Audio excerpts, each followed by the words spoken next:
Gino to, saan ka? Habang nasa trabaho si Sky ay saktong tinawagan siya ni Mr. Ramirez na takot na nagpaliwanag siyang hindi niya sinasadyang patayin si Melinda dahil mahal na mahal niya ito pero mas mahal niya ang anak niya. Sinumbat ni Sky na wala pa rin siyang karapatang pumatay na sinaad naman ni Ramirez na hindi niya sinasadya lalo't magulo ang isip niya sabay sinaad niyang susuko na siya na ang gusto niya ay kasama ng mga pulis ang dalaga. Tinanong ni Sky kung naaalala niya yung lalaking nagbayad sa kanya para ilihis siya sa investigasyon niya. Walang kaalam-alam si Sky na nakikinig si Nikki sa mga sandaling yan. Giniit ni Ramirez na hindi lalaki yung nagbayad sa kanya kundi isang babae kaya sinayad ni Sky na kaya ba niyang ilarawan kung ipapa-sketch nila sa mga pulis na agad namang sinaad ni Ramirez na susubukan niya kaya nagkasundo sila ni Sky na magkikita muna sila para makapag-usap bago dumating ang mga pulis. Sa pag-alis ni Sky sa opisina ay agad na din kumilos si Nikki. Nang makalabas na lang building si Sky ay nahagilap siya ni Gino kaya hinabol niya ang dalaga.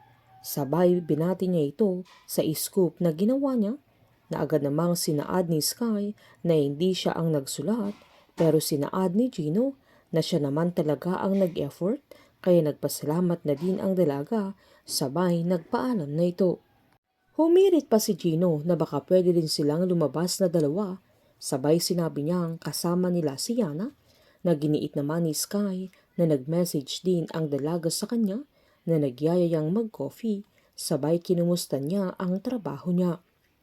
Tinanong pa ni Gino kung pwede niyang yayain minsan ang dalaga o baka pwede siya sa mga sandaling yan na agad namang sinabi ni Sky na may aasikasuhin pa siya na related kay Melinda dahil baka may kinalaman yun sa stalker niya lalo't yung nagbayad kay Ramirez ay isang babae kaya naisip ni Gino ang mama niya na nagbanta ito nang sabihan niya si Sky na mag-ingat. Lalo tinanong siya ni Mrs. Acosta kung anong gagawin ni Gino sa kanya kung siya mismo ang sisira sa buhay ng dalaga.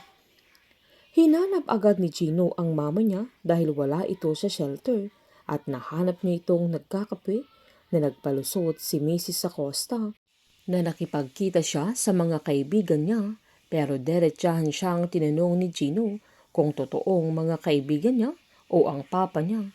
Sabay kinumusta niya kung ano na ang lagay ni William kung nakakapaglakad na siya o nakakapagsalita. Sabay diretsahan niyang tinanong kung may kinalaman si Mrs. Acosta sa pagkawala ni Si na agad namang sinaad ng mama niya na pinagpipintangan siya ng binata na kidnapper.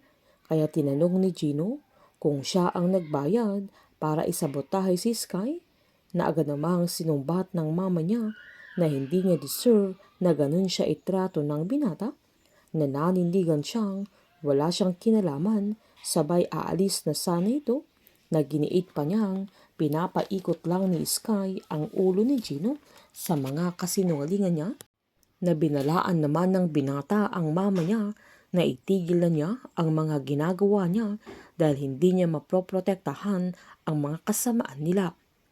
Pagkaalis ni Mrs. Acosta ay agad siyang tumawag sa hospital para mag-request ng kopya sa pagbisita ng mama niya kay William. Habang mismong si Sina ang makakakita sa pagmumukha ni William na siya mismo ang kidnapper niya at matatawagan niya si Sky na madidinig din ni Gino at mga kaibigan niya, pero hindi makapaniwala si Gino lalo't ang alam niya ay bedridden pa si William lalo na sa resulta ng test na ginawa niya na hindi man lang ginalaw ng papa niya ang mga paa niya nung tinusok niya ng karayom, na wala siyang kaalam-alam na nakakapaglakad at nakakapagsalita na si William. Walang ibang paghihinga ng tulong si Sky kundi si Gino at makukuha niya kaya ang suporta ng binata. Painit ng painit ang mga tagpo, sabay-sabay po nating subaybayan ang advance episode ng High Street dito po sa aking channel. Patuloy lamang pong manood at mag-subscribe para ma-update po kayo sa mga susunod na episode.